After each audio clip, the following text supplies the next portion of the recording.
Hey guys, welcome back to the Happy Way Kitchen. Today I'm going to be making choc nut protein bars, the perfect meal prep recipe and something you can snack on every day of the week. So what you're going to need for this recipe is I'm using 1 scoop of the vegan chocolate protein powder.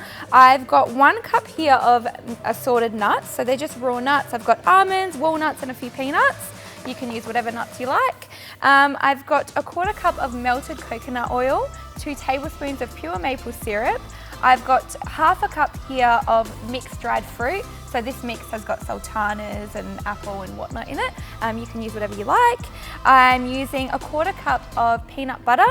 I've got 1/2 cup of pumpkin seeds. I've got 2 egg whites, tablespoon of chia seeds and 1 cup of rolled oats. So to make this recipe, I am going to chuck all of my ingredients into a blender or food processor and blend it until it's nice and combined. And then I'm going to pop it into a lined loaf tray. So I'm going to really compress the mixture down to make sure it's nice and pushed together when I put it in the tray. From there I'm going to pop it into the oven. So the oven's been preheating at 160 degrees Celsius, and I am going to bake it for about 15 to 20 minutes. Now when I take it out of the oven, I'm going to allow it to cool completely in the tray. So pop it on your stove and let it to cool. That should take around an hour. And then take it out of the tray and pop it on a cooling rack and allow it to cool for a further 30 minutes.